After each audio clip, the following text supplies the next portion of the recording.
Hello everyone, thank you for tuning in for another video.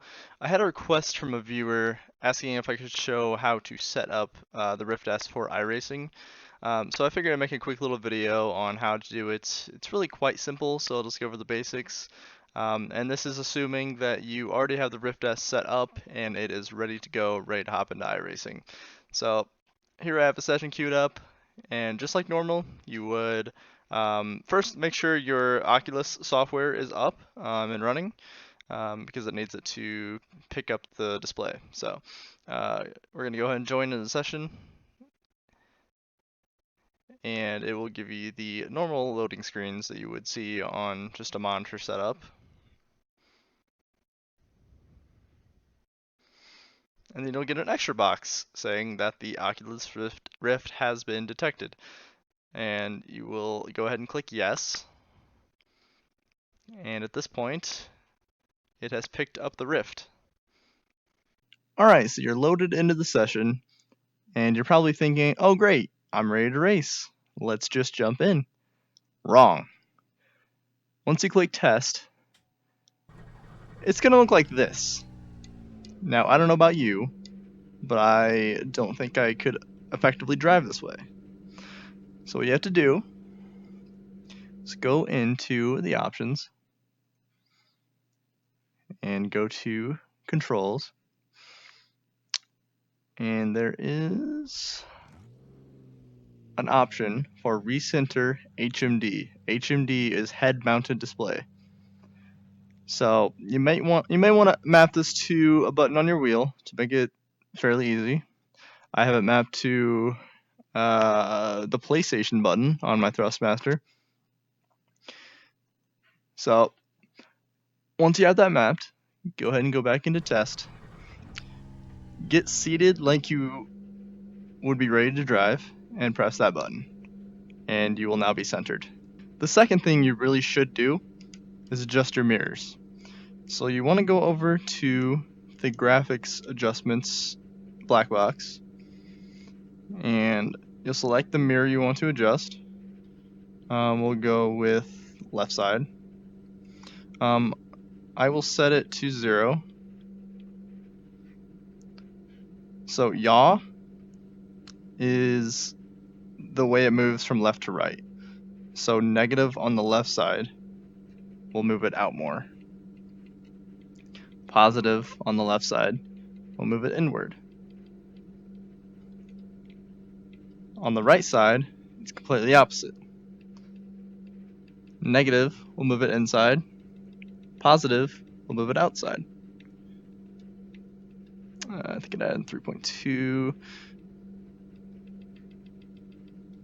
I like to position it a ways out so I can hopefully catch someone a couple of car lengths over.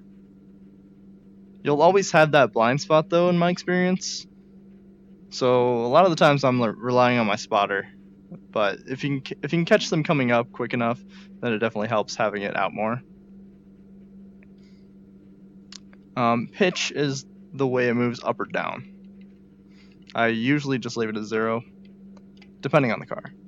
All cars are different with the mirrors. The next thing you might be wondering is, how am I going to be able to press the keys on my keyboard if I can't see out of the headset? The answer is you really can't effectively. I did that for a bit after I got the headset, and I was just fumbling around trying to get the right keys. So what I did is I just mapped each and every single key to my wheel. And I'll actually show you that right now, what kind of options those are.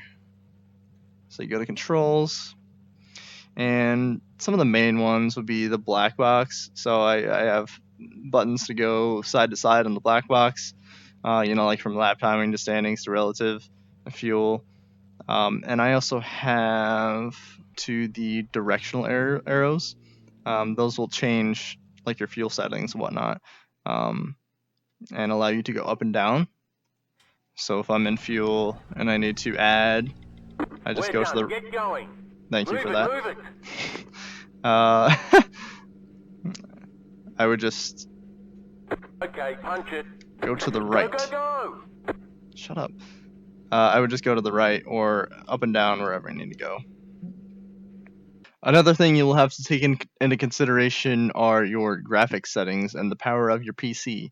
I believe the maximum output while using the Rift S on our iRacing is 80 FPS. So you always want to try to have it right at 80 if possible. Um, I am using a GTX 1060 Ti with the i7 8700K as a processor, and it depends on the track, but usually I can get 80 FPS, but some tracks are a little iffy, and then I have to play with the graphic settings a bit. So, the biggest thing to consider when changing your graphics details for this are mostly the shadowing. That's what takes up most of the power of your graphics card. So you might want to play around with this and just make sure you're getting a consistent 80 as much as possible. And that pretty much covers it. Then you are ready to go after that.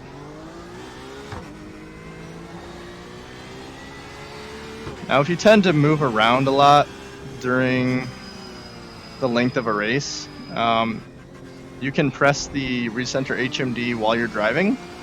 If you happen to move around a bit, just so you make sure you're always centered and have the right field of view. But yeah, that pretty much covers the in-game setup of the Rift S. So I hope it helped. Stay tuned for more videos. Suggest anything you'd like to see, and I will see you later.